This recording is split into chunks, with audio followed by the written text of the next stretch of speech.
प्रभु राम देव भगवान अल्लाह खुदा ईश आदि नाम एक ही शक्ति के हैं। वो कैसा है, कहां है, कैसे मिलता है, किसने देखा है?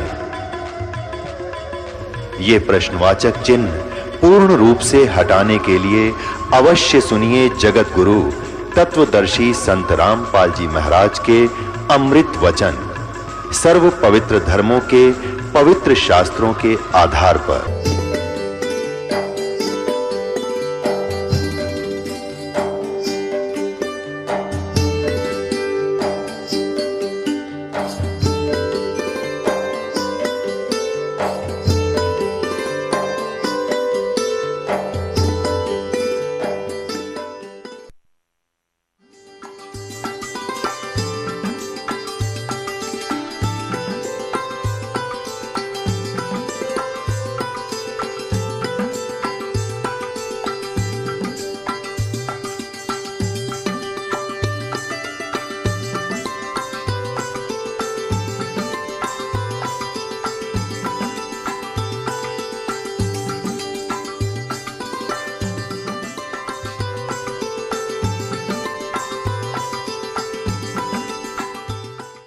ये बेमतलब की जो दुर्घटनाएं होंगी, अकाल मृत्युएं होती हैं, तो इनसे दुख होता है हमारे को। बच्चा मर गया, कोई पत्नी मर गई, कोई पति मर गया, किसी को कैंसर होगी, तो उनसे बचने के लिए परमात्मा कहते हैं आप मेरी द्वारा दी गई ये साधना करो, ये मंत्र जाप करो, मैं तुम्हारी फिर रक्षा करूँगा, अकाल मृत्यु नहीं होने दूंगा। तुम्हारे बच्चे तुम्हें प्यारे लगते हैं, माता पिता प्यारे लगते हैं, तो ये तभी ये प्यार बना रहेगा जब सतभक्ति करोगे, ये भी सुरक्षित रहेंगे।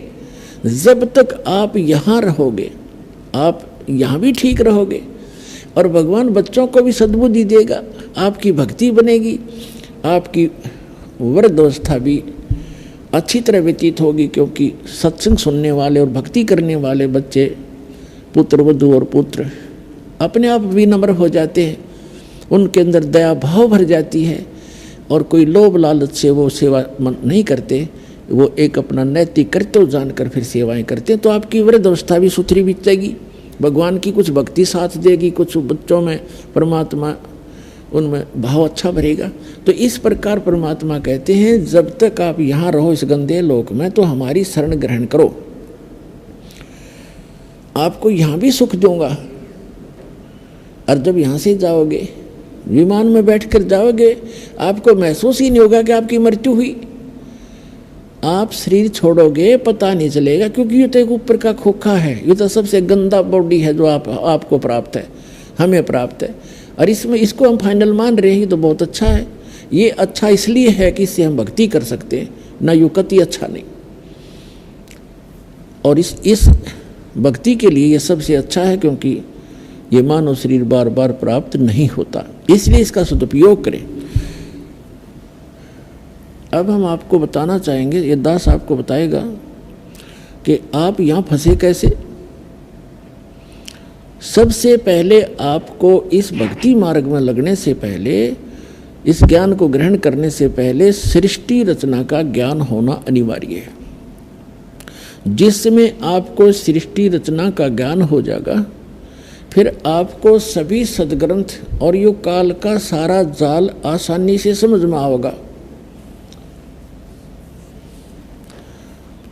तो पुण्यात्माओं, ये सत्संग, ये ज्ञान हमने कभी सुना नहीं था, जिस कारण से प्रथम बार सुनोगे तो ऐसा लगेगा जैसे वैसे बनावटी सी कहानी है, लेकिन जब सदग्रंथों से दास प्रमाणित करेगा उस कथा को, आप दांतों तले उंगली दबाओगे कि सचमुच ये तो सारा ही सत्य है। अब आपको दास सुनाएगा, परमेश्वर कबीर जी जो हैं, ये धानक दुल्हा रूप में जो काशी में 120 वर्ष रहे थे, ये पूर्ण परमात्मा हैं, ये सारी सृष्टि के रचनहार हैं, और हम सभी आत्माओं के जनक हैं। और परमात्मा जैसे कोई क्रिएटर है, तो क्रिएशन के बारे में वो क्रिएटर ही बता सकता है, अपने द्वारा रची हुई सृष्टि को रचने वाला ही बता सकता है। इसलिए अभी तक ये सृष्टि रचना का ज्ञान किसी को नहीं था, ना श्री ब्रह्मा को, ना श्री विष्णु को, ना शिव को, केवल उन महापुरुषों को अवश्य हुआ जो परमात्मा से परिचित हुए हैं। जिनमें से कौन कौन है? आदरणीय धर्मदास साहिब जी, आदरणीय मुल्कदास साहिब जी, आदरणीय नानक साहिब जी, आदरणीय दादू साहिब जी, आदरणीय गरीबदास साहिब जी, गांव छुरानी, जिला झज्जर, हरियाणा वाले, और आदरणीय गीसा दास साहिब जी, गांव खेकड़ा, पहले जिला मेरठ साहब, बागपत बन गया बताते हैं, जैसा भी, उत्तर प्रदेश वाले। इन महापुरुषों और आदरणीय स्वामी रामानंद जी, काशी बनारस वाले, इनको परमात्मा सीधे मिले और सचखंड दिखाया, ऊपर का सतलोक जहाँ वो परमात्मा रहते हैं, और उनको फिर वापस छोड़ा, अपने गवाह बना के, अपने साक्षी बनाए। उन महापुरुषों को ये ज्ञान था, लेकिन उनकी वाणी में इतना डिटेल नहीं बनाया उन्होंने। क्यों? उनको मालूम था कि भगवान ने जो ज्ञान दे ही रखा है तो बार बार उसको बताने का कोई औचित्य नहीं रह जाता। तो परमेश्वर कबीर जी ने अपने द्वारा रची हुई सृष्टि को कैसे बताया है कि पहले केवल परमात्मा कबीर जी थे अकेले, और वो एक कमल के ऊपर विराजमान थे। उसके बाद उन्होंने नीचे के सभी, सबसे पहले उन्होंने अकय लोक, अनामी लोक की रचना की। उसमें वे अकेले रहते हैं, पूरे सारे के सारे लोक में परमात्मा अकेले ही रहते हैं। उस वहाँ बैठकर परमात्मा ने नीचे के 3 लोकों की ओर रचना की अपने वचन से। अकय लोक से नीचे अगम लोक है, उससे नीचे अलख लोक है, उससे नीचे फिर सत्य लोक है। ये 4 लोक हैं ऊपर के, ये अविनाशी कहलाते हैं। और ये चारों मिलाकर भी एक ही अविनाशी लोक कहलाता है। जैसे भारतवर्ष के अंदर बहुत से राज्य हैं और सारे राज्य मिलाकर भी भारत कहलाता है, ऐसे। और परमात्मा ने अन्य तीनों लोकों में भी अपना ही अन्य रूप बनाया और प्रत्येक में ऐसा ही गुम्बद और सिंहासन बनाया, उसमें विराजमान है परमात्मा। और सबसे नीचे वाला जो सतलोक है उसमें भी परमात्मा ऐसे ही एक बहुत बड़े गुम्बद के अंदर और एक सिंहासन पर, तख्त पर विराजमान है। तो वहाँ बैठकर, सतलोक में बैठकर परमात्मा ने पहले सतलोक की रचना की। सतलोक के अंदर पहले एक वचन से 16 द्वीप बनाए और फिर 16 वचनों से 16 पुत्रों की उत्पत्ति की। उनमें से एक अचिंत नाम का भी एक पुत्र है, सहजदास, जोगजीत आदि ये उनके पुत्र हैं। तो उसके बाद परमात्मा ने अचिंत से कहा, उसके बाद परमात्मा ने मानसरोवर वगैरह वहाँ की सब रचना कर दी थी। तब परमात्मा ने ये झटका देने के लिए कि समर्थ का काम समर्थ ही कर सकता है, यदि कोई दूसरा चेष्टा करता है तो वो गलती ही करता होता है।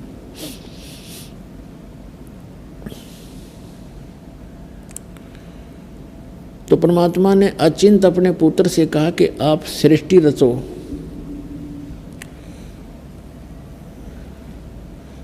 अचिंत ने अपने वचन से अक्षर पुरुष की उत्पत्ति की। श्रीमद् भगवत गीता अध्याय नंबर 15 के श्लोक 16 और 17 में 3 पुरुष हैं, एक सर पुरुष, एक अक्षर पुरुष और तीसरा उत्तम पुरुषत्व अन्य। इन दोनों से अन्य है जो श्रेष्ठ परमात्मा है। गीता अध्याय नंबर 8 के श्लोक नंबर 1 के प्रश्न के उत्तर में अर्जुन ने पूछा कि किम तत्ब्रह्म, वो तत्ब्रह्म कौन है।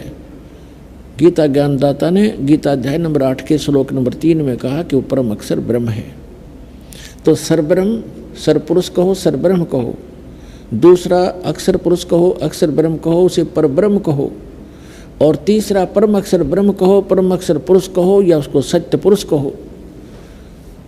वो तीसरा परमात्मा परम अक्षर पुरुष है, उसको हम सत्य पुरुष कहते हैं। अचिंत ने अक्षर पुरुष की उत्पत्ति की और उससे कहा कि आप मुझे सृष्टि रचना में सहयोग दें। ये काफ़ी और भी बहुत सा प्रकरण है, लेकिन हमने जितना आवश्यक है उतना ही बताएंगे आपको। तो अक्षर पुरुष वहाँ से उठकर मानसरोवर के अंदर चला गया। वहाँ अपना जो बॉडी है वो श्वास से नहीं चलता, और इसलिए वहाँ अमर शरीर है हमारा।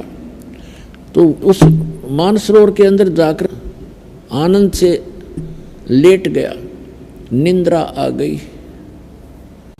काफी समय बीत गया, तब अचिंत ने परमात्मा से, सत्य पुरुष से प्रार्थना की कि भगवान अक्षर पुरुष निंद्रा में है, उठ नहीं रहा है, सृष्टि रची नहीं जा रही। तब परमात्मा ने कहा कि पुत्र, जब आपसे अक्षर पुरुष ही नहीं जगाया जा रहा तो सृष्टि खाक रचोगे तुम। बंद करो अपनी सृष्टि, तुम्हारे बस की बात नहीं है। इस बात से अचिंत बहुत शर्मिंदा हुआ और क्षमा याचना की कि भगवान आगे से कोई हम ऐसे काम नहीं करेंगे, आपकी आज्ञा से ही मैंने ये सब कुछ किया था। तो परमात्मा ने कहा कि मैंने इसलिए तुझे आज्ञा दी थी कि तुम्हारे अक्षमता का आपको पता चल जाए कि जिसका काम उसी को साजे और करे तो मूर्ख बाजे। ये तो एक देसी कहावत है। उसके बाद सभी को ये बात होगी कि समर्थ के काम में टांग अड़ानी नहीं चाहिए। तो एक तो झटका दिया मालिक ने उनको। फिर परमेश्वर ने क्या किया कि उस सरोवर से ही एक थोड़ा सा जल लिया, अमृत, और उसको अपने वचन से एक अंडा बना दिया। अंडे में एक आत्मा प्रवेश कर दी। वो अंडा छोड़ दिया, बहुत बड़ा अंडा था, बहुत बड़ा। उस अंडे को छोड़ दिया उस जल में। वो उस जल के अंदर अंडा जा रहा था गड़गड़ गड़गड़ करता हुआ। अचिंत के निकट जब वो पहुंचा, उसकी आहट से पाकर के अक्षर पुरुष के पास से पहुंचा जो निंद्रा में सोया पड़ा था सरोवर के अंदर। जब अक्षर पुरुष के पास से वो पहुंचा, निकट पहुंचा, तो एकदम उसकी आंखें, निंद्रा भंग होगी अक्षर पुरुष की।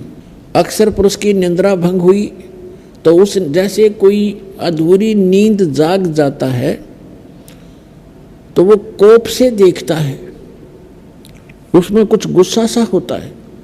ऐसे कोपित दृष्टि से उसने देखा कि किसने मेरी निंद्रा भंग की है। तो वो अंडा फूट गया उस तेज से।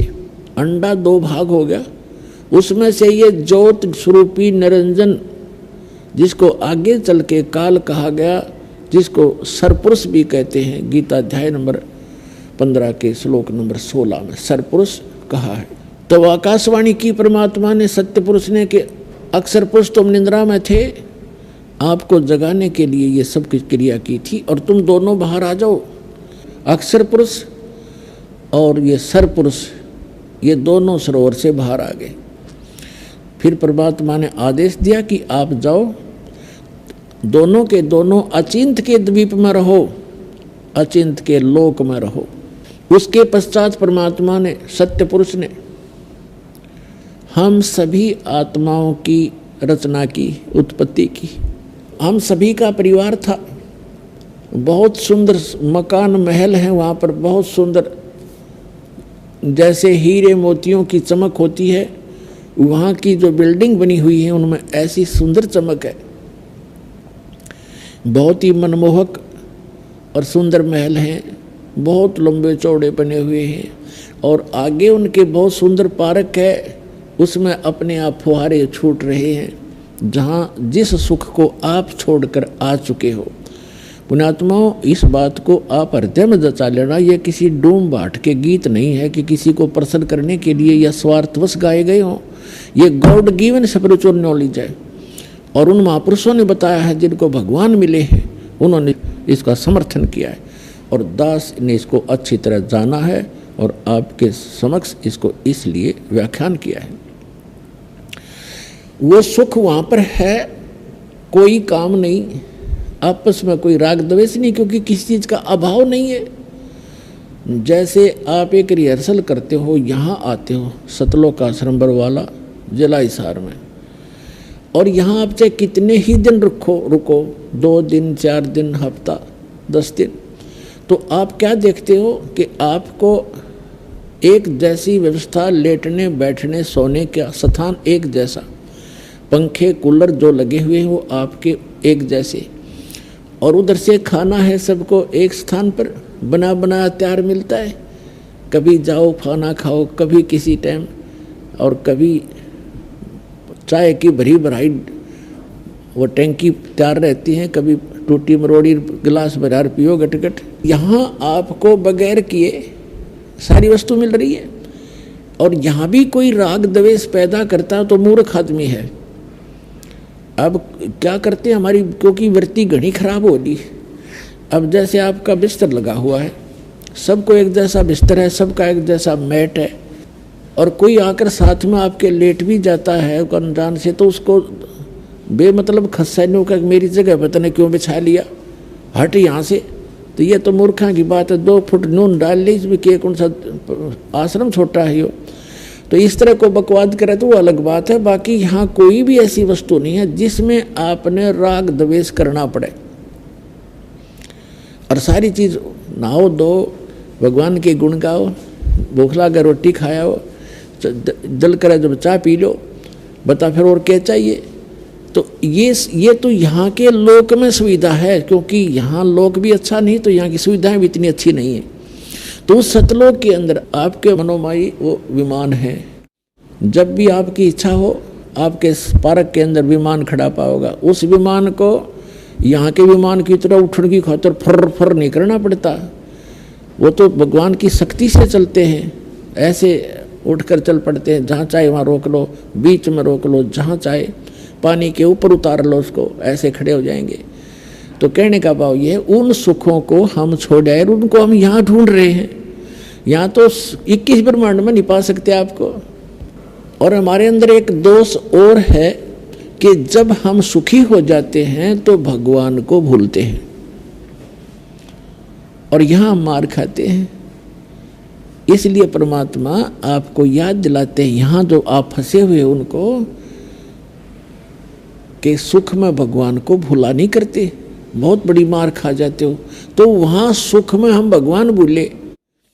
वहाँ क्या हुआ कि कुछ दिनों के बाद, वहाँ कुछ वर्षों के बाद, कुछ वैसे यहाँ के युग, वहाँ कोई समय सीमा नहीं है, तो हम यहाँ हैं इसलिए कुछ उसके हिसाब से बता रहे। कुछ युगों के बाद क्या हुआ कि इस सरपुरुष के मन में खरपतवार पैदा हुआ, और जो आपके यहाँ भी विद्यमान है हमारे अंदर सब में, उसके मन में ये आया कि हम 3 जने एक द्वीप में रह रहे हैं, और बाकी जितने भी सभी, आप भी अलग अलग द्वीप थे आपके, अलग अलग स्थान थे आपके बहुत बड़े बड़े। तो और सभी अकेले रह रहे हैं, यानी अपने परिवार के साथ रह रहे हैं, तो भी वो इंडिविजुअल रह रहे हैं। तो इसके मन में ये दोष आ गया कि हम 3 एक द्वीप में एक स्थान पर, और बाकी सब इंडिविजुअल हैं। तो उसने, सरपुरुष ने अलग से स्थान प्राप्त करने के लिए तपस्या शुरू कर दी। जब यहाँ के 70 युग तक उसने तप कर लिया, तब परमात्मा ने पूछा सत्य पुरुष ने कि सरपुरुष आप क्या मांगते हो, क्यों तपस्या कर रहे हो। तब उसने कहा कि भगवान आप तो अंतर्यामी हैं, आपको सब मालूम है, फिर भी मैं अपनी अर्ज लगाता हूँ। ये स्थान मेरे लिए कम है, हम 3 एक स्थान पर रह रहे हैं, अचिंत, अक्षर पुरुष और सरपुरुष। हम तीनों एक स्थान पर रह रहे हैं, अन्य भाइयों के पास, सब बहनों के पास अलग से स्थान है। मैं अपना अलग स्थान चाहता हूँ। तब परमात्मा ने, सतपुरुष ने कहा कि आपको मैं 21 ब्रह्मांड देता हूँ, आपके तप के बदले में आपको 21 ब्रह्मांड देता हूँ।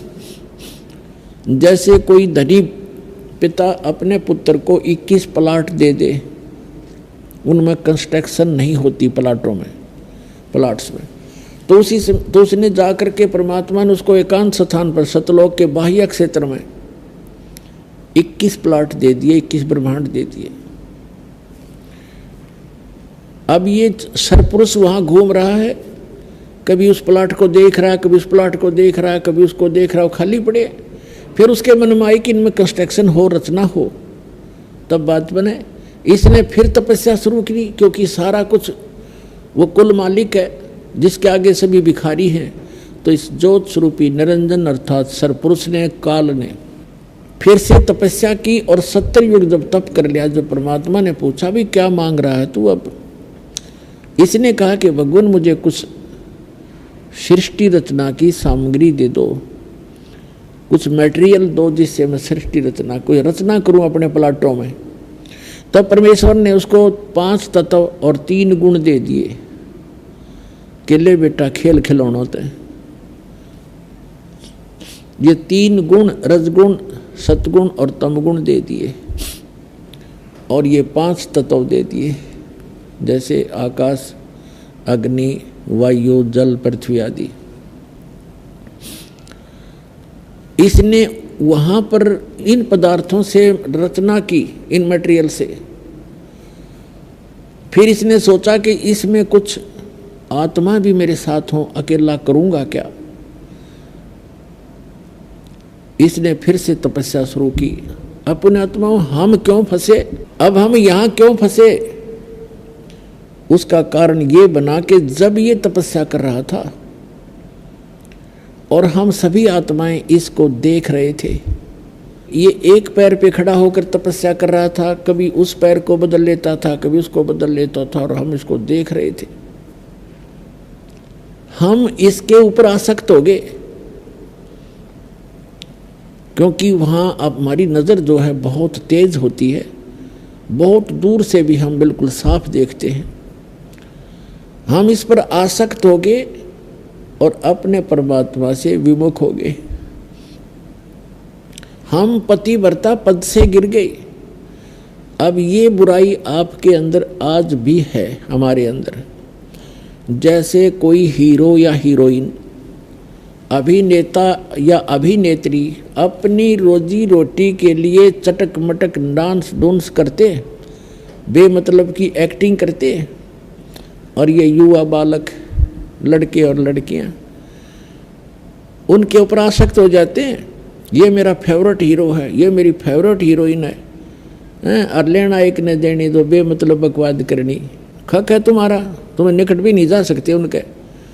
और यहाँ कोई हिसार या बरवाला के अंदर कोई आ जाए, उनमें से ये चटक मटक करने वाले हीरोइन हीरोइन, देखो इन युवा बच्चों की वहाँ जम घट जुड़ जाएगा, और वो कम से कम भी 200 फुट दूरी पर स्टेज पर खड़े होंगे और वहाँ से चटक मटक कर रहे होंगे, और ये बड़े खुश हो रहे होंगे। बता, सारे दिन धूल फाँक कर उल्टे आ जाए, खाक मिला उनसे उनको। वो अपनी रोजी रोटी के लिए प्रसिद्धि पा रहे हैं और ये बच्चे उसके ऊपर आसक्त हो रहे हैं। तो ये बीमारी हमारे वहाँ लगी थी, ये दोष हमारी आत्मा में वहाँ से घर किया हुआ है। और जैसे कितने ही अच्छे भाई बहन हैं, कितने उनमें प्यार है, और कुछ दिनों के बाद विवाह होगा, विवाह होते ही अलग होना कंपलसरी है उन्हें। मरोड़ी कुछ भी लग गया उनके मन में, अलग जरूर होंगे, रह ही नहीं सकते। तो ये भी वहाँ से लगी थी। न सोचेंगे अलग होकर मैं यूँ बनाऊँगा अपने बच्चा, न बढ़िया खुआऊँगा और बढ़िया कोठी बनाऊँगा, न्यारा रहूँगा। वो तो होना जाना वही है जो आपको मिला, लेकिन यह दुर्बुद्धि हमारे अंदर घर कर चुकी है, ये अपना प्रभाव दिखाती ही रहेगी। यहाँ इसका कोई विकल्प नहीं है। इसका विकल्प यही है कि आप जो दास बता रहा है, ज्ञान भगवान ने बताया है, इस अनुसार साधना करके आप यहाँ से पीछा छुटवा के उस लोक में चले जाओगे जहाँ कोई दुख नहीं, वहाँ कोई परेशानी नहीं है, वहाँ मृत्यु नहीं, बुढ़ापा नहीं, कोई रोग नहीं। ऐसा सुंदर शरीर मिलेगा। इस शरीर के अंदर एक सूक्ष्म शरीर है, और उस सूक्ष्म शरीर के ऊपर एक और अंदर और शरीर है, 3-4 शरीर हैं। उसके बाद आत्मा का ओरिजिनल शरीर है, बॉडी है। उस बॉडी के ऊपर वहाँ जा करके और एक शरीर मंढा जाएगा जैसा ये है, और वो शरीर अमर होगा। उसमें नाड़ी तंत्र नहीं है, और उसमें राग द्वेष नहीं है, उसमें बीपी हाई लो शुगर या कोई उसमें डिसीज नहीं होता। इतना सुंदर शरीर मिलेगा, और पहले हमें वही प्राप्त था, हम आके इसमें फंस गए हैं। अब इस ज्योत स्वरूपी निरंजन ने अपने साथ कुछ आत्माओं को लेने के लिए फिर तपस्या शुरू की। जब इसने तीसरी बार जो तपस्या शुरू करी। तब परमात्मा ने पूछा कि ज्योति निरंजन अब क्या मांग रहा है? जो मांगा तुझे दे दिया। और उस दौरान जब हम इस ज्योति निरंजन पर आसक्त थे, इसकी ये तपस्या कर रहा था और हम देखे थे। और आज भी ये देख लो आप, किसी गांव के गोरे बनी में और कोई बाबा तपन लग जाए, सारा गांव देखने जाएगा उसने, सारा गांव देख का होगा बाबा तपे, 10 दिन हो गए, 20 दिन हो गए, 1 महीना हो गया, बैठे नहीं हो तो खड़ा रहे, झूल पर झूल है, बस सारे देखने जाएंगे। बता कोई बात हुई? अब जैसे एक आदमी लड्डू खावे मान लीजिए, और दूसरे उसने देखने जाओ लड्डू खावे, हो देख लड्डू खावे, क्या तो गया, फिर कहता आप भी खाओ जब पेट भरे। तो इस तरह की जो बुराइयां हैं ये हमारे वहां से घर करी हुई हैं, और वही हमारे अंदर आज ये हमें परेशान रखती हैं। उसी तरह हम क्रिया कर रहे होते हैं। अब क्या हुआ कि बीच बीच में जब हम उसको देख रहे थे, उसकी तरफ हमारी आसक्तता बन गई थी, ज्योति निरंजन की तरफ, सरपुरुष की तरफ, तो परमात्मा आकाशवाणी किया करते थे कि बच्चों तुम ना देखो इसको, अपना मस्त रहो और इसको अपनी क्रिया करने दो। हम क्या करते रहे, ये आदत अपने यहाँ भी है कि हम ऊपर से तैसे हो गए जैसे बिल्कुल हम नहीं देख रहे हैं, पर अंदर से कसक ज्यों की तो बनी रही। इसकी चाह हमारे हृदय में घनी बन गई, हम आसक्त हो गए इस पर बुरी तरह, और वो अंतर्यामी जान गया कि इनका ये नाश निकट है, ये मुझसे भी धोखा कर रहे हैं, मुझे भी ऊपर से दिखा रहे हैं कि हम नहीं देख रहे हैं और अंदर से उसको चाह रहे हैं। तो हम पति भर्ता पद से गिर गए। तो परमात्मा ने कहा कि बोल भाई, तो परमात्मा ने हमें वहां से निकालना अनिवार्य समझा। किस प्रकार? जैसे सेब विक्रेता होता है, सेब ये फ्रूट, उसको वो सेब कितनी प्यारी होती है और एक सेब कितनी कीमती होती है। अब वो देखता है कि जो सेब डिफेक्टिव होगी, भले ही वो कितनी कीमती भी थी और प्यारी भी थी, लेकिन वो रखेगा नहीं उनमें, उसको उठाकर कूड़े में फेंकना उसकी मजबूरी है, ना तो औरन खराब कर दे वो। तो इस प्रकार हम वो डिफेक्टिव सेब हो गए उस भगवान के। उनकी आत्मा बड़ी दुख पावे है जब सेब विक्रेता की एक सेब खराब हो जाए, उसको पता कितना लॉस हो गया, लेकिन मजबूरी है उसको वहाँ से फेंकना एक कूड़े में। तो पुण्यात्माओं, परमात्मा ने हमें वहाँ से उठाकर इस कूड़े में डालना अनिवार्य समझा, ना औरों को खराब कर देते। तब परमात्मा को मालूम था, तब परमेश्वर ने कहा कि ज्योत स्वरूपी निरंजन तीसरी बार किस लिए तप कर रहा है? तब उसने कहा कि भगवान मुझे कुछ आत्माएं दे दो। तब परमात्मा ने कहा भी मैं ये आत्मा नहीं दे सकता, क्योंकि ये मेरे अंश हैं, मेरे शरीर से निकले हैं, वचन से उत्पन्न हुए हैं। अपने आत्मा जिस माँ से किसी बच्चे ने जन्म लिया हो, उसकी ममता उसको पता होता है।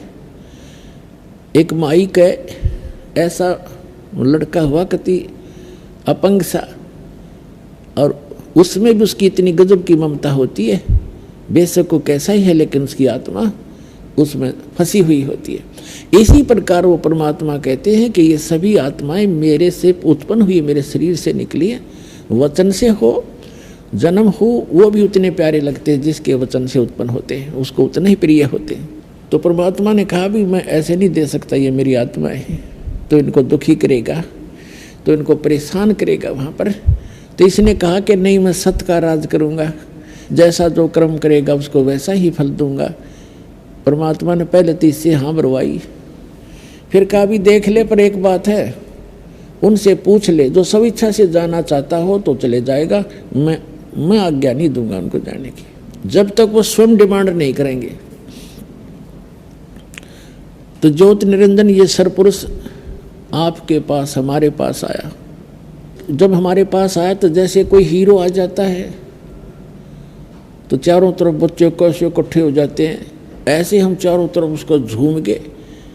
उसने कहा कि मैंने पिताजी से तपस्या करके अलग से द्वीप, अलग से ब्रह्मांड प्राप्त किया है, स्थान प्राप्त किया है, क्या मेरे साथ चलोगे तुम? हम तो पहले तैयार थे। तो हमने सब ने कह दिया कि चल पड़ेंगे, यदि पिताजी आज्ञा दे देंगे तो हम चलेंगे, हम तैयार हैं। तब परमेश्वर के पास जाकर के ज्योति निरंजन ने कहा कि जी कुछ आत्माएं मेरे साथ जाने को तैयार हैं, पर आपकी आज्ञा चाहते हैं। परमेश्वर ने कहा, सत्य पुरुष ने, कबीर जी ने, कि चल मेरे साथ, मेरे सामने जो हाँ भरेगा तेरे साथ जाने की तो मैं अलाउड करूँगा। तो जो ही परमात्मा और वो ये सरपुरुष आए हमारे पास, तो परमात्मा ने कहा कि बोल भाई कौन आत्मा इनके साथ जाना चाहता है, अपना हाथ खड़ा करो।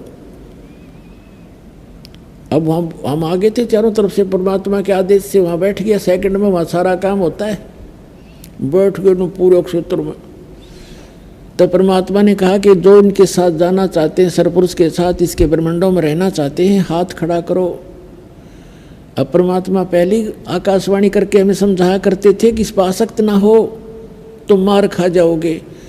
अब उस दिन वो बात उनका याद आई और पिताजी के सामने अब कैसे कहें हम जाना चाहते हैं, सन्नाटा छा गया, कोई नहीं बोला। तब परमेश्वर ने कहा कि सरपुरुष आप तो कह रहे थे कुछ जाना चाहते हैं तो बोलते ही नहीं, झूठ बोल रहा तू। तब सरपुरुष ने कहा कि पिताजी ये आप के सामने नहीं बोल रहे हैं, पहले तो सभी कह रहे थे जितने यहाँ बैठे हैं। तब इतनी बात हो रही थी, तभी एक आत्मा ने खड़ा होकर के स्वीकृति दी उसको। अब जो ही उसने एक खड़ा हुआ तो हमने सभी ने हाथ खड़े कर दिए और खड़े भी हो गए। हमने सोचा कहीं ये अकेला ही सारा काम लूट ले और हम रह जा पीछे। देखा देखी सारे खड़े हो गए, जितने यहाँ फंसे हुए हैं, चींटी बने हैं, हाथी बने हैं, कुत्ते बने हैं, गधे बने हैं, सुअर बने। पर हर में जो हम वहाँ से आए, हम वहाँ सभी मानव शरीर थे हमारे। तो परमात्मा ने कहा ठीक है ज्योति निरंजन, यानी सरपुरुष तू जा अपने लोक में, 21 ब्रह्मांडों में जा। जिस जिसने तेरे साथ जाने की स्वीकृति दी है उनका मुझे सब मालूम है, मेरे पास उनके सब कोड वर्ड नंबर उपलब्ध हैं। इन सब को मैं भेजूंगा, पर नू कानू लापड़दा नहीं भेज सकता। इनको मैं अलग से व्यवस्था करूंगा, बीज रूप में बनाऊंगा पुनः। और अब तू जा, वो भेज दिया। जिस आत्मा ने सबसे पहले स्वीकृति दी थी उसको एक सुंदर लड़की बना दिया अपने वचन से, और उस लड़की के अंदर वो सभी आत्माएं सूक्ष्म रूप में डाल दी। अपने आत्माओं जैसे एक वट वृक्ष देखा होगा, बड़का वृक्ष। वड़का वृक्ष इतना बड़ा होता है बहुत गुना, और उसका बीज होता है राई जितना, राई से छोटा होता है बड़का बीज। अब परमात्मा ने उन सब को बीज रूप बना दिया। परमात्मा की वचन में सारी शक्ति है, वो कुछ भी कर सकता है।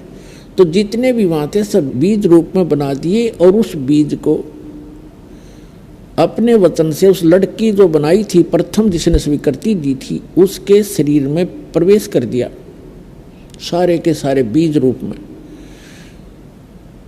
और उस लड़की से कहा कि बेटी अब तेरे को वहाँ भेज रहे हैं ज्योति निरंजन के पास, सरपुरुष के पास, और उसके साथ मिलकर तू ये सृष्टि रच देना।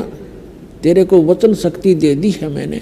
वचन से जितने भी तू जीव कहेगी, चाहे पशु बनाना, चाहे पक्षी बनाना, और चाहे तो देव बनाना, मनुष्य बनाना, जैसा सोचेगी वैसे ही बन जाएंगे। अपने पुत्र सहज दास से कहा कि सहज दास अपनी बहन को ज्योति निरंजन के पास छोड़ आओ। अब उस सरपुरुष के पास, और उसको बता देना कि ऐसे ऐसे मैंने इसके अंदर सभी वो आत्माएं जो तेरे साथ आना चाहती थी बीज रूप में डाल दी हैं, और ये बहन जितने भी तू कहेगा उतने ही नर और मादा उत्पन्न कर देगी। इसमें ऐसी शक्ति भी मैंने भर दी है, वचन में शक्ति दे दी है। सहजदास ने जाकर के ज्योति निरंजन से सारी वार्ता सुना दी और लड़की को वहाँ छोड़ कर वापस आ गया। अब वहाँ दोनों अकेले रह गए, सरपुरुष और ये लड़की जिसको अब दुर्गा कहते हैं, जो अष्टंगी कहलाती है। अब ये दोनों रहे। तो लड़की युवा होने के कारण उसका रंग रूप निखरा हुआ था, तो पुण्यात्माओं, ये बलात्कार की जो बुराई हमारे अंदर घर की है सभी प्राणियों में, ये वहीं से रोग लगा था। अब जिस राजा यानी जिस भगवान के, जिस स्वामी के राज में हम रह रहे हैं, उस जैसा भाव सबका बन ही जाता है। यथा राजा तथा प्रजा। तो ज्योति निरंजन ने वहाँ उस लड़की के साथ बलात्कार करने की चेष्टा की। लड़की अपना हर सामर्थ्य तक अपनी इज्जत की रक्षा के लिए वो सब कुछ करती है। तो उस दुर्गा ने कहा कि ज्योति निरंजन, बात सुन, देख, तो पहले अंडे से उत्पन्न हुआ पिता के वचन थे, बाद में हमारी उत्पत्ति हुई, हम आपके छोटे भाई बहन हैं। अब मैं पिता के वचन से उत्पन्न हुई हूँ लड़की, आप पिता के वचन से हुए हो लड़के, तो मैं आपकी बहन हूँ और बहन के साथ ये दुष्कर्म तुझे पापग्रस्त कर देगा, तो जुल्म ना कर। और मेरे पास पिता की दी हुई वो वचन शक्ति है, जितने प्राणी तू कहेगा मैं उत्पन्न कर दूंगी। पर ज्योति निरंजन जो है वो कामवश इतना अंधा हो गया था, वासनावश, कि उसने एक नहीं सुनी और लड़की के साथ अत्यधिक निकट आकर दुर्व्यवहार करने की चेष्टा की। अभद्र तरीके से मुंह खोला तो लड़की ने कोई और चारा ना दिखा, सूक्ष्म रूप बनाया और उसके अंदर प्रवेश कर गई। मुख के माध्यम से पेट में चलेगी और कहीं अपनी इज्जत की रक्षा उसको लगी नहीं, सुरक्षा का स्थान नहीं मिला। और वहाँ पेट से पुकार किया परमात्मा से कि हे पिताजी मेरी रक्षा करो, हे पिताजी मेरी रक्षा करो। परमात्मा को पता था कि इनको किसे लड्डू देगा, यूं जाकर पता था पहले। तब परमात्मा अपने पुत्र जोगजीत का रूप बना के, जो प्रथम सबसे पहले 16 उत्पन्न किए थे, उनमें से सहजदास, जोगजीत, अचिंत, तो जोगजीत का रूप बना के उस सरपुरुष के 21 ब्रह्मांड में प्रकट हो गए और कहा कि ज्योति निरंजन तने जुल्म कर दिया। ऐसे सच्चे लोक में जो ऐसा जुल्म करता है उसको बहुत भयंकर दंड मिलता है। सुन ले आदेश परम पिता का, आज से तेरा नाम काल होगा। 1 लाख मानव शरीरधारी प्राणियों का तो नित आहार किया करेगा। तूने इस लड़की को अपने निगल लिया, इसके साथ दुर्व्यवहार किया है। लड़की को उसके पेट से निकाल दिया, उसके पेट को चीर कर, और कहा कि तुम दोनों अब निकल जाओ 21 ब्रह्मांड को लेकर इस सच्चे लोक तय सतलोक से। अब वहां ज्योति निरंजन ने बहुत प्रार्थना की, विनय की, गिड़गिड़ाया कि भाई मुझे माफ करवा दो पिताजी से। खुद मालिक खड़े थे और खड़े थे वो अपने पुत्र जोगजीत के रूप में। परमात्मा ने कहा कि निकल जा, बस अब तेरे लिए कोई स्थान नहीं है इस सच्चे लोक में। इतना कहकर जोगजीत रूप में परमात्मा अदृश्य हो गए और ज्योति निरंजन के 21 ब्रह्मांड विमान की तरह चल पड़े। वहां से दुर्गा वो दोनों ही रह गए। अब वहां से 16 शंख कोश की दूरी पर सतलोक के अंतिम छोर से, और ये 16 शंख कोश नील पद्म शंख इतनी दूरी पर आकर के 21 ब्रह्मांड ये चक्कर लगाने लग गए। अब ज्योति निरंजन के मन में और ज्यादा क्रोध पैदा हो गया और उसने ठान ली कि जितने भी आत्माएं जन्म होंगे वो भगवान की आत्मा तो उसी की है, उनको सताऊंगा और उस सतपुरुष को यानी पिता को दुखी करूंगा, उनकी आत्माओं को खूब सताऊंगा। अब उसके बाद उसने दुर्गा के साथ फिर से वही अपनी इच्छा पूर्ति करने की चेष्टा की। लड़की ने फिर से विनय किया कि ज्योति निरंजन मेरे पास वचन शक्ति है, आपको सृष्टि चाहिए, मैं सृष्टि रच दूंगी, आप ये जुल्म ना करो। देखो पहले तो आप मेरे बड़े भाई और मैं आपकी छोटी बहन, दूसरे में आपके पेट से बाहर आई हूँ आपकी बेटी होगी। यानी उसने हर कोशिश की किसी तरह इसकी बुद्धि ठिकाने आ जा। दुर्गा ने खूब चेष्टा की पर वो नहीं माना। तो उसने देख लिया कि अब कोई चारा भी नहीं है, मैंने अपने पैर पे आप कुहाड़ा मारा, जिस कारण से उसने समर्पण करना पड़ा और जिस कारण से दुर्गा और इस काल के संयोग से सबसे पहले 3 पुत्रों की उत्पत्ति हुई। बड़े का नाम ब्रह्मा रखा, वो रजोगुण युक्त कर दिया, क्योंकि इस काल ने 21वें ब्रह्मांड में एक स्थान बना रखा है अलग से, और प्रत्येक ब्रह्मांड में भी ऐसे ही इसने रचना कर रखी है। जिस भी ब्रह्मांड में ये रचना शुरू करता है उसके ऊपरले क्षेत्र में 3 स्थान बना रखे हैं इसने।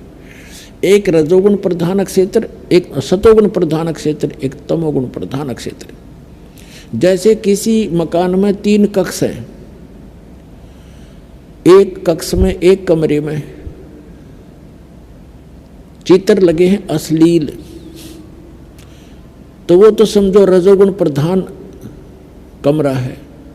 और दूसरे में लगे हैं साधु संत फकीरों के, तो वो सतोगुण प्रधान कमरा समझ लो स्थान। और तीसरे में लगे हैं सूरवीरों के, शहीदों के, तो वो समझ लो तमोगुण प्रधान क्षेत्र। अब जैसे जिस कक्ष के अंदर बेहुदी फिल्में लगी हों, चित्र लगे हों, वहाँ जब कोई रहेगा उसका भाव वैसा ही बना रहेगा, ऐसे ही विचार बने रहेंगे।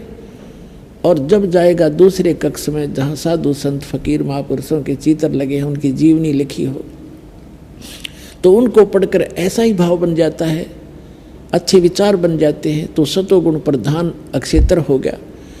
और फिर जहाँ जाते हैं उस सूरवीरों के फोटो लगे हों, देशभक्तों के लगे हों, उनकी गाथाएं लिखी हों, उनको पढ़ पढ़कर वैसा ही मन में वैसी प्रेरणा बन जाती है। ठीक इसी प्रकार इस काल भगवान ने एक ब्रह्मांड के सबसे ऊपर के स्थान पर 3 स्थान बना रखे ऊपर के पोर्शन में। एक रजोगुण प्रधान, दूसरा सतोगुण प्रधान, तीसरा तमोगुण प्रधान। और यहाँ ये क्या छल करता है, अपना रूप तो बना लेता है ब्रह्मा जैसा पंचमुखी, और दुर्गा को सावित्री रूप बना लेता है।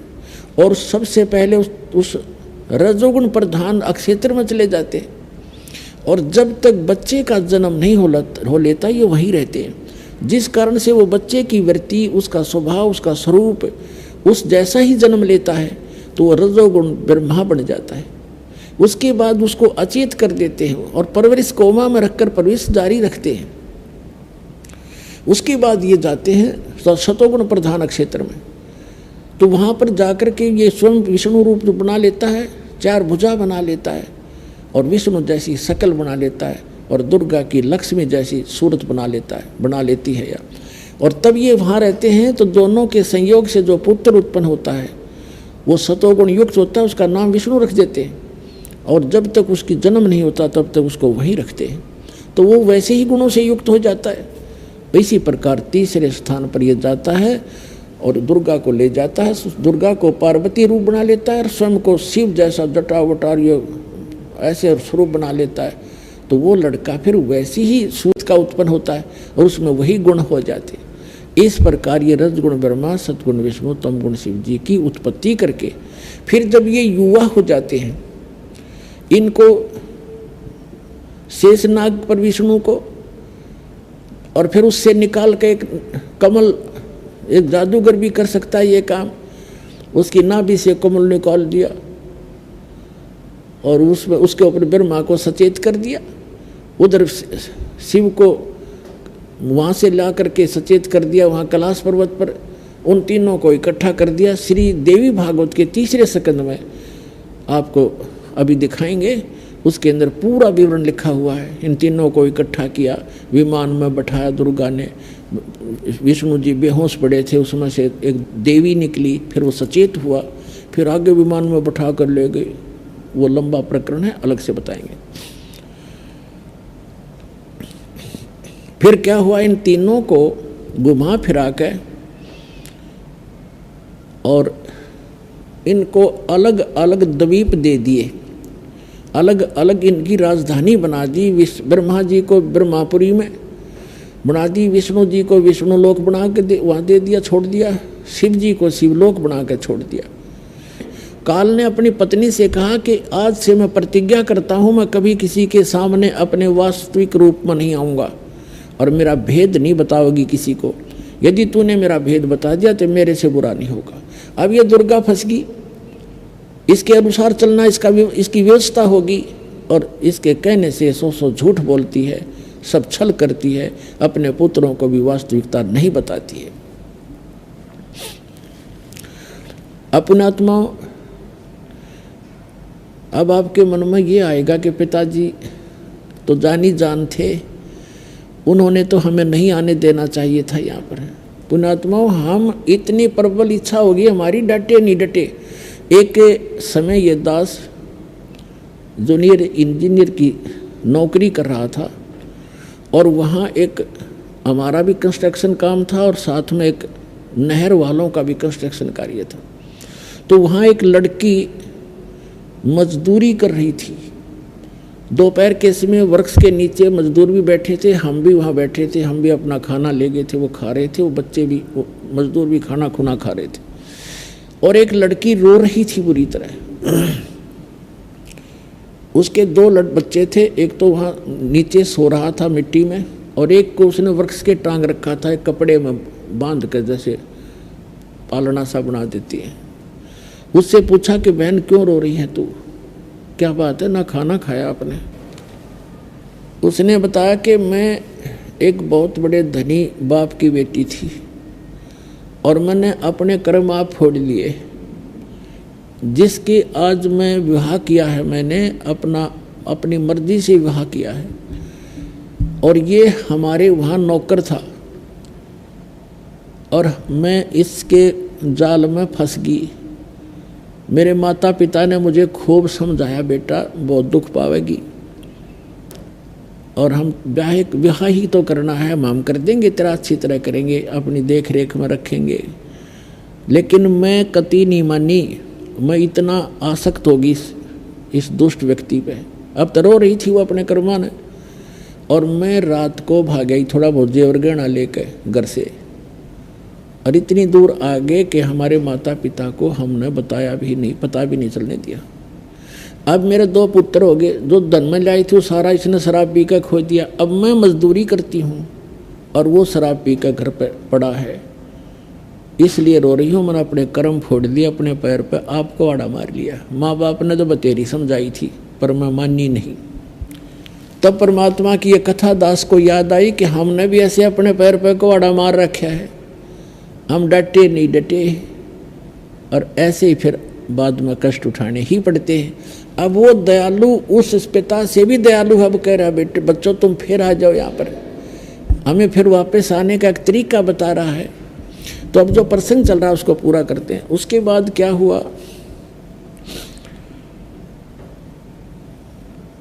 अब इन तीनों का विवाह करना कंपलसरी था। दुर्गा ने अपने वचन से 3 पुत्री उत्पन्न की। पुण्यात्माओं, आप ये ना समझना कि दास ने ये सदग्रंथ पढ़ के थोड़ी बहुत अटकलबाजी ला रखी है। 600 वर्ष पहले परमात्मा ने ये वाणी लिखी हुई है जो दास आपके रूबरू करेगा और आज हमारे सदग्रंथों में प्रमाण है जिसको आज तक हमारे धर्म गुरु नहीं बता सके। श्रीमद् भगवत गीता अध्याय नंबर 7 के श्लोक 24 और 25 में ये गीता ज्ञानदाता यही ये काल है, हमेशा ये गुप्त रहता है। गीता अध्याय नंबर 4 के श्लोक नंबर 9 में कहता है कि मेरे जन्म और कर्म अलौकिक हैं, अद्भुत हैं। अब ये क्या बता रहा है 7वें अध्याय के 24-25 श्लोक में गीता जी के कि मैं अपनी योग माया से छुपा रहता हूँ, मैं ये मेरा घटिया और अटल नियम है। मैं कभी किसी के समक्ष अपने वास्तविक रूप में नहीं आता। और ये जन समुदाय अबुद्ध यानी बेबुद्धि के, ये मंदबुद्धि के लोग मुझे कृष्ण मान रहे होंगे। अर्जुन मैं कृष्ण नहीं हूँ, श्री कृष्ण में बोल रहा था वो प्रेत की तरफ, ज्योत निरंजन ये काल। वो कहता है कि ये मेरा घटिया अटल नियम है, अनुतम अवय, ये अटल नियम है मेरा, अनुतम माने घटिया, कि मैं कभी किसी के समक्ष नहीं आता। तो इसने प्रतिज्ञा कर रखी है। परमात्मा ने 600 वर्ष पहले बताया था, सदग्रंथों में हमने अब पाया है ये लिखा हुआ। जब ये बुद्धि काम की परमात्मा कबीर जी की दया से वो सदग्रंथ समझ में आए हैं। तो उसने कहा कि मैं कभी किसी को दर्शन नहीं दूंगा, मैं अपने वास्तविक रूप में कभी नहीं आऊँगा, तुम मेरा भेद मत बताना और सारे संसार को संभाल। तब दुर्गा ने कहा कि आप अच्छी बात करते हो, मैं एक औरत और इतने बड़े 21 ब्रह्मांड को कैसे संभालूंगी। अब मैं फंस गई आपके कितने नाच नचाले, तो कैसे संभाल पाऊंगी मैं। तब उसने कहा था कि तू चिंता मत कर, सब कुछ मैं करूंगा, पर करूंगा गुप्त रूप से, किसी को पता नहीं लगने दूंगा। आकाशवाणी की इस काल ने कि दुर्गा इनका विवाह कर। तब दुर्गा ने अपने देवी जी ने अपने मुख से अपने वचन से 3 पुत्रियां उत्पन्न की और समुद्र में छुपा दिया। उसने सारा बता दिया काल ने, इनको समुद्र में छुपा दे जाके अपनी शक्ति से अचेत करके। और उधर से मैं सारी व्यवस्था करता हूं वहां पर। इस काल ने एक पर्वत रखा, उसके चारों तरफ शेषनाग लपेट दिया और कहा 3 पुत्रों को भेज दिए उस सागर मंथन करें। अब तीनों वहां पर गए। दुर्गा ने बता दिया कि जाओ सागर मंथन करो, वहां सारी व्यवस्था मिलेगी। इन्होंने जो ही वो पकड़ के लाए तो कब बहाना था, अपने आप घूम रहा था, सारा कुछ बहाना था। तो उसमें से 3 लड़कियां निकली। दुर्गा ने कहा था कि जो भी वस्तु निकले उसकी पहचान रखना, अलग अलग लाना।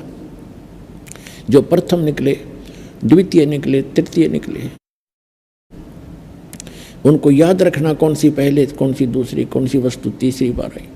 तो 3 लड़कियां आई, वो फंक्शन अपने आप बंद हो गया, नहीं चला।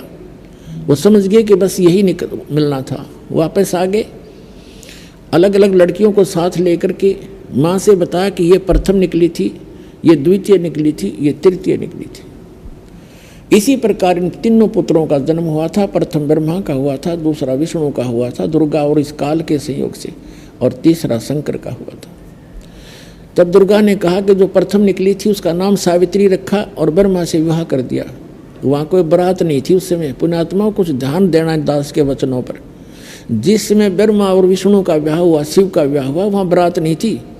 माँ ने कह दिया यह लड़की बेटा तेरे ब्याह दी, हो गया ब्याह। ऐसे दूसरी का नाम लक्ष्मी रखा और विष्णु से शादी कर दी जो दूसरी बार निकली थी। और तीसरी बार जो निकली थी सबसे लास्ट में, वो शंकर से ब्याह दी। अब जो हम ड्रामा करते हैं ये हम भगवान के विधान के विरुद्ध करते हैं। बारात ले लेना, नाचना और कूदना और फंड करना। तो यहाँ से फिर इस काल भगवान की सृष्टि प्रारंभ हुई, सुर असुर उत्पन्न हुए। आगे फिर चलकर ये पूरा ब्रह्मांड, ये पृथ्वी सृष्टि से भर गई। अब इसका प्रमाण आपको थोड़ा सा 600 वर्ष पहले परमात्मा ने बताई अपनी अमृतवाणी में सुनाता हूं, ताकि आपको विश्वास होगा। अब इति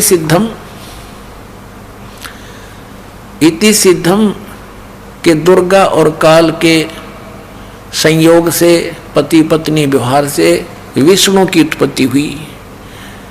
अब सिद्ध हो गया विष्णु की माता दुर्गा और पिता ये सदाशिव का पिता। नेक्स्ट है समाप्त हुआ। देखिए अब ये हमने पढ़ा, तेरा विष्णु नाम विख्यात हुआ, 6ठा अध्याय समाप्त हुआ। 7वें अध्याय में रुद्र संहिता और पृष्ठ नंबर 103 पे। अब ब्रह्मा जी कहते हैं देवर से तत्पश्चात ये। अब हम इसके ज्ञान बोध में आते हैं। ज्ञान बोध ये है, ज्ञान बोध नामक अध्याय है और बोध सागर एक खंड है। इसके 21 पृष्ठ पे हम आपको सुनाते हैं। परमात्मा ने कहा, धर्मदास ये जग बोरा ना, कोई न जाने पद निर्वाणा। निर्वाणा माने मोक्ष मार्ग, किसी को ज्ञान नहीं। निर्वाण माने मोक्ष। यही कारण मैं कथा पसारा, जग से कहिए राम नियारा। ये मिसप्रिंट कर रखा है। इन कबीर पंथियों ने अज्ञानता के कारण कई अक्षर बदल रखे हैं, ये राम है। यही ज्ञान जग जीव सुनावो, सब जीवों का भरम नसाओ। अब मैं तुमसे कहूँ चिताई, तेरे देवन की उत्पत्ति बाई। तेरे तीनों देवताओं का जन्म मृत्यु बताता हूँ, कैसे उत्पत्ति हुई। परमात्मा ने कहा कि धर्मदास अपनी प्यारी आत्मा धर्मदास जी को, क्योंकि परमात्मा का विधान है, परमात्मा का जो नियम है वो अटल है। और यही वेदों में प्रमाणित है कि वेदों में भगवान की महिमा लिखी है परमात्मा की। उसमें कहा है